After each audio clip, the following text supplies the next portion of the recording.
and good evening. I'm Melissa Idris. And I'm Hafiz Marzuki. Welcome to Consider This. This is the show where we want you to consider and then reconsider what you know of the news of the day.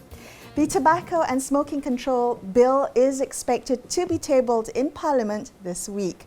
Now, of particular interest in the bill will be Health Minister Khairy Jamaluddin's ambitious plan to ban tobacco and vape products for future generations, touted as the generation endgame for smoking. Now, if the bill is passed, Malaysia will be the first country in the world to pass into law a smoking ban for those born after 2005, while simultaneously those who are older will still be allowed to smoke. Now, while no one, or at least very few people, will advocate for smoking, given the known and proven health risks, it is important that we truly understand what is being passed into law, as it is our younger generation who will become either trailblazers or guinea pigs in this smoking endgame. Our guest today, I'm delighted to introduce Datuk Dr. Luqman Hakim Sulaiman, former Deputy Director General for Public Health, and Shafiq Rizwan Jamaluddin. He is Assistant Information Chief for the Malaysian Youth Council. Gentlemen, welcome to the show. Thank you for being here today. I'd like to begin with Dr. Luqman, if I may. Yes. I just recently became aware that you have a very long history with the regulation for tobacco control. Can you tell us a little bit more about this the long history behind this bill and what it took to get here? Yeah, I just recently commented on YB Anwar Ibrahim when he said, "Don't bulldoze this bill." We have been preparing for the work on this bill for a long, long time. I think people need to understand that our current regulations on the control of tobacco revenue, doesn't have its own act, mother act. It is parked under the Food Act of 1983. So of course, over the years, when we are trying to implement the regulation, there's a lot of issues here and there. And at that time, during my time as the Deputy DG for Public Health, we already looked into this, and we are looking at how can we further enhance the laws and regulation with regard to tobacco control. May I ask you, what is the danger of having tobacco regulation parked under the Food Control Act? Well, tobacco is not necessity. Tobacco is the only commodity in the world that's been regulated by international instrument. There's no other commodity regulated in a way that how WHO regulated tobacco. That's how serious it is. So why it was parked under the Food Act? Probably because that was in the year 2004. I was not even there in the Ministry of Health then. Probably because of the urgency of the matter, because we are a signatory to FCTC. So we need a legal instrument to implement FCTC. So probably at that time, the thinking is, having a regulation much faster, because you don't have to go to the Parliament. And probably, and there's a provision in the Food Act that allows this to be carried out. Okay. And that's why probably AG approved it. And that's the history. Okay. But to me, what triggers the seriousness in the formulation of the bill was in 2016. Remember in 2014-15 we had started having a vape problem in the country. I was there fighting for it. We went around the country getting the lobby to get it banned. And we got even the royal support for this. I remember that Tuanku Sultan of Johor came very strongly and came out public to support us. But when we presented to the cabinet in 2016 for the proposal to ban the vape, but of course we were asked to provide the option. So we presented 3 options: ban, control, or let it be. The cabinet chose to control. So when the cabinet chose to control, then we need a stronger bill to do that, which cannot be done under the existing regulation. So that was history. So when I retired in 2017, I told my boys at that time, please get this bill out. And it took 5 years. Well, Now the bill is Luckily, I'm still alive to see it coming to Parliament. glad to hear that. Dato'. So Shafiq, when we want to talk about sport, of course, especially you are, the representative of the Malaysian Youth Council. What is the youth support? I mean, what are they saying about this? Because as we know, there are two different groups, right? There are one who are impacted, and there are ones who are not impacted. Anytime they can take. What are the conversations there? So recently we just had a discussion program, together with KKM, MBM organised the town hall on this to discuss this matter. There is two sides of discussion. One is why we have to ban, and also we put a restriction towards the youth, to why we want to restrict them to not smoking. And another one is we need to put this matter seriously. At one side, we don't say we in terms of youth association, we are not saying that those are smoking are not bad people. We are saying that we are supporting this aspiration of having a healthy lifestyle and also a good environment and healthy environment. So in terms of our point of view, we look at this act and also this GEG implementation later. I think this is a good way to start on educating or prohibiting our young generation towards our future of our country. So we will have a more healthy generation. We will have a more health generation that will consider of their own health and also the other people health in terms of regulation of this Act and GEG implementation. Okay.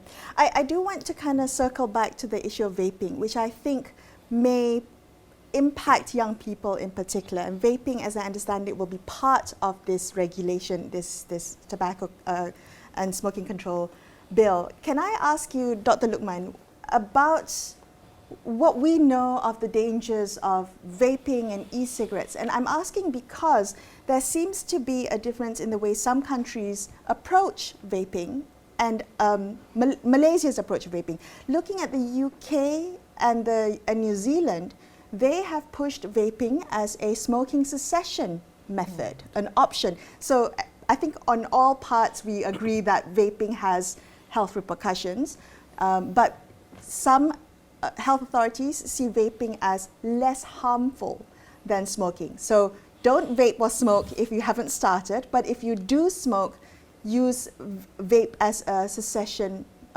measure. Is that what the literature tells us? Is that what data and science is showing us? What do you think? Well, when I argued for ban that time, I told the cabinet that we already have the evil in secret. Why create another evil? Secret took hundreds of years to come up with the evidence, and finally it's there. So are we waiting another hundreds of years for the full evidence about vaping? When God created the lung, it's not for anything else but air to inhale the oxygen. Anything beyond air is harmful to it's nature. So yeah, so okay, because we cannot ban it. Other countries are banned, of course. Other countries do ban it, but we don't. The cabinet already decided not to ban it. Then we have to regulate. So in talking about the use as a for smoking cessation, it has to be regulated, and that's why we need a strong bill to do that, so that this will be regulated, and people are not abusing it for other things. It cannot be treated as a recreational equipment or something like that. You know. If you really think that this can be useful for cessation, then be it, but regulate it. So that's the idea of this. Okay. Regulation is one thing, Dato', and my next question is for the both of you actually. When we talk about smoking cessation strategies, of course, education is part of it. Right. With the generational endgame, does this mean that somehow our strategies thus far has not been particularly successful Okay. What do you think, Dato'? Let me say this. In smoking, we have behavioral issues. Right? With nicotine, we have addiction issues, which is mental health and psychological issues. And nicotine itself is a poison. So we have three things in one issue. So when you want to deal with this thing, you have to be very holistic. Yeah? You have to address the behavioral issues, you have to address the mental health issues, and also you have to address the poison issues. Right? But of course, we have to be realistic. Everything cannot go into one basket. Right. All right. To me, there are approaches that need behavioral approach to deal with it, the situation. But of course, we still need rules and regulation to ensure that people are complying to whatever that need to be controlled. Because as I said, nicotine is a poison. It's not just simply something that you can enjoy. Yes, you can enjoy it, but there are effects to it because it is a drug. All right. So that's why I said this bill is a complementary approach to what we are doing in engaging in trying to change the behavior. Yeah, of course, they will be changing behavior. I tell you, you tell me which behavior change. Not easy. You can do overnight. Nobody likes change. But the beauty of this gag, this generation endgame, is that to me, it's a form of ban, but a prospective ban. A prospective ban. It's a ban over a generation. Because at the end of the generation, nobody is already smoking. That's the ultimate goal of this gag. But you take it over years. Right. You follow them up over years. You ban them this year at 18 years old. Next year at 19, they also continue to be banned. And next year you continue to 20 years old. And that's what GEG is all about. So that we give time for people to make change if they need to change. But at the same time, protecting the younger generation of the future. Yeah, what do you think about that, Shafiq? Maybe. Yeah, I think I just want to elaborate more on Dr. Points that it's a generation change. As much as we want our country, we want to educate our young generation. Thing is, this is the prospective change, as per mentioned, a term prospective change by Doctor. I think when we put, I think this is it takes a holistic approach of our all society. I think every parents don't want their children to smoke, right? No, I don't think there is one single parents want their children to smoke. Even of smoking parents. Yeah, even the smoking parents. Yeah, but true. but because of there is no regulation that we have our government puts forward, I think that the issue we cannot tackle it as a holistic issue. But coming to this GEG, I think there is a regulation that we can put forward together as a society to change our behavior issue that as per put forward before, as well as to put to educate our younger generation that we don't need this smoking activities, whatever it is, smoking, vaping, or whatever we want to smoke. We don't need this because this is not our necessities. This is not part of our culture, and it is not part of our lifestyle either.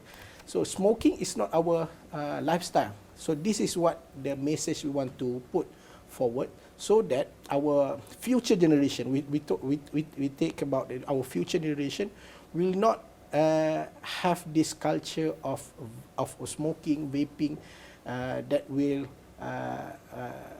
tackle everything in the future. Okay, gentlemen, we're going to take a quick break, but let's come back and continue the conversation on the generational endgame for smoking.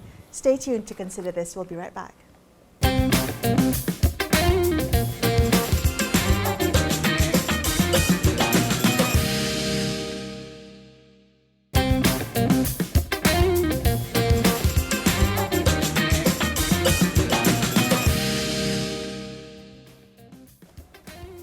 Hi, welcome back to Consider This. I'm Melissa Idris. With me is Hafiz Marzuki. We are going to continue our conversation about the proposed generational smoking ban. It is likely that the tobacco and smoking control bill is going to be tabled in Parliament this week. So we're discussing what to expect with a generational endgame for smoking. Dr. Luqman Hakim Sulaiman, former Deputy Director General for Public Health, is on the show, along with Shafiq Rizwan Jamaluddin, the Assistant Information Chief for the Malaysian Youth Council. Gentlemen, just before the break, we talked about how even smoking parents don't want their children to smoke, so they are in support of this. Now, my concern is the punishment around the regulation of the bill, right? So you have a generation who will be prohibited their entire lives from smoking, and perhaps even people in their household who are smokers. Why complicate matters in terms of enforcement and punishment and have this generational gap? Why not do a blanket ban for all smoking products, since we know the harm that it causes? Is that something that we just don't have the political appetite for, Dr. Luqman? Yeah, I think so. We don't have the political will to do that. As I told you, we have the opportunity in 2016. But our political leaders doesn't have the strong will to say, yes, ban it, like our other neighboring countries. They're probably smokers too. Yeah. I don't know, they probably yes. But as what Shafiq was saying, inside them, deep inside them, I'm sure they will say this, yes, smoking is bad. We need to control this. But how to do it? So probably this this new bills is talking about, the generation endgame. It's a pioneer, been pioneered by this country, Malaysia. So probably this is the opportunity. Please don't close this opportunity again for us to do the right thing for the next generations. Because in terms of educating, I see the light of these rules and regulations as the same as like we are trying to educate the young. Remember, when we were small, all right? When we were small, our mother used to say, don't go out and play alone. Otherwise, I punish you. Wash your own clothes. What do you treat that? Is it a punishment or is it an education? With that rules by the mother, I ask you, how do you treat that? It's a deterrence of sort. It's educating the young child, the safety, isn't it? And putting the rules into that. So this is what this all is all about. We're educating, we are telling the young, stop, this is bad for you. Don't do it. Right. So of course, in terms of punishment, I am very open about this. Right. Yeah, I say there must be the educational element of the punishment as well as the punitive elements of the punishment. Because we are looking at two different groups, in general. The kids that we are protecting, the adult who are showing the example, the bad example to the others. True. Should we treat the same? Cannot be. The kid, we should educate them. Yes. Probably in this respect, I'm not sure about the bill, what the provision they give. But probably we need to also focus more on social correction. Okay. Corrective intervention, not by institution, but don't institutionalize them, don't send them to the Rumah Harapan, that kind of thing. Right. But probably ask them to do social work. Go and help the NGOs who are helping the patient with cancer, for example. The school kid who are caught smoking, for example. Ask them to work with the NGOs who manage the. And what about the patient. retailers who sell smoking products to young people? What about the adults who buy and then give to young people? Those are the people who have done serious crime to humanity, I must say. Serious crime, wow, that's very serious. What would you consider a commensurate punishment? Come on, they are selling something that they know is going to harm that kids. And not just that kids, but the generation after that kids. Okay. I've been asking for this for a long time. In fact, We can tell. there should be a mandatory jail term for these people. Wow. For those who supply young people cigarettes. In fact, even in the old, in the current regulation, there's a provision for jail. I remember telling my people, our prosecutor down there, hey, please, whoever caught selling the cigarette to the security, ask for a jail sentence. Ask for a jail sentence. It's a provision there, but it's not a mandatory jail term. Yeah. So normally, sometimes magistrate also are very too kind. They give a one day jail and only spend the lockup. Doesn't mean anything. But look at the seriousness of the offence. To me, is you are killing a child by allowing this to happen. I totally empathize with your point of view, Dato'. But Shafiq, I would like to ask, because smoking parents are one thing, but they also, I'm not trying to be sexist, but smoking brothers who lives in the same household. More often than not, they are brothers. It is proven that almost half of males in Malaysia smoke. Yeah. So the probability is quite high of this. Yes. So how do we approach that? Because it is going to create a generation where brothers can smoke, but younger brothers down the line are unable to smoke. How do we deal with it? A 19-year-old will be able to smoke in the same household but an 18-year-old will not be allowed to. Yeah. I think to view this, let's view this as part of the educational things, and we view this as an opportunity for us to correct our society back, to instill back our proper mindset towards our society and our environment. To change a generation is not about to have an act. To change a generation is not about put a punishment to one and not to another. I think it's an opportunity to us let's look back to your question. In one household, let's take it as opportunity to have how brothers and how their parents, smoking brothers and smoking parents, can change their behavior, to educate and ensure their children will not smoke in their lifestyle.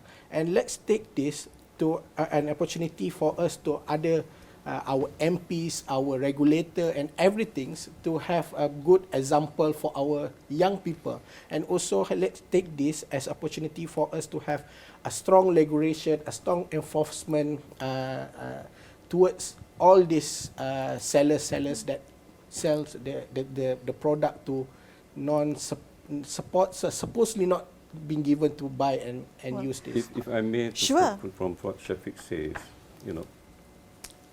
the law alone will not going to work. That's why I think that Ministry of Health has a good foresight on this. They're already coming up with programs to support this behavioral change. The investment on behavioral change must continue. It's going to be costly, but you must continue. We're talking about if you're trying to encourage, for example, people to stop smoking, going into a cessation program. You need the nicotine supply. Yeah. It's expensive. Right now, it's expensive. Are you talking about the nicotine Yes, replacement, the replacement. patch? Okay. It's expensive. I just checked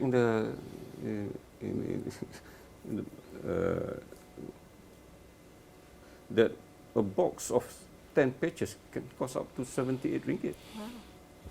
More expensive than a cigarette. So if you don't support that, how are you going to work? Yeah. So when we talk about endgame, we are not just talking about the law. We must also support other things that need to be supported. Yeah. That's why the Ministry of Health is coming up with what they call the Gegar 18 program. All right, to get everyone on board. Not really Gegar, not to scare, not to scare. Sorry. Gegar's a good thing. It's to shake people up. Unfortunately, the term that way, but what the content of those initiatives is still towards behavioral change and towards a more healthy lifestyle. Okay. Gentlemen, 1 minute left for each of you. I do want to ask you your final thoughts on this, whether we will see it passed in this sidang of Dewan Rakyat, whether Dr. Luqman, you believe that medical professionals, legislators, and the public are all on the same page when it comes to this endgame? I think the publics are all with us. The recent survey by NST shows that 80% of Malaysians support this bill. But my concern is our legislator. Why are they sitting on the fence? If they're worried about the water, look, 80% of them support the. So are you going to support the 20% who are against the bill? Come on. I mean, all the statement I've read so far are all rhetorics. People talking about illicit cigarette. Tell me in this country, what are not contraband? Right. Shafiq, very quickly, any last thoughts? I think in youth society, we have also a strong support with the NGOs, also the sellers of the vapors, NGOs. We have about 64 NGOs that urge to stop this vaping selling. So I think there is a support from youth itself. We are strongly support MBM, Malaysian Youth Council strongly support this bill, and we will look forward to have this awareness campaign together with KKM to ensure this bill and also the implementation of Generation Endgame will be successful. Well, I think this conversation can continue on even after, hopefully, the bill is passed. We can continue to look at how to implement this positively and effectively. That's all we have for you on this episode of Consider This. I'm Melissa Idris. And I'm Hafiz Mazuki, signing off for the evening. Thank you so much for watching, and good night. night.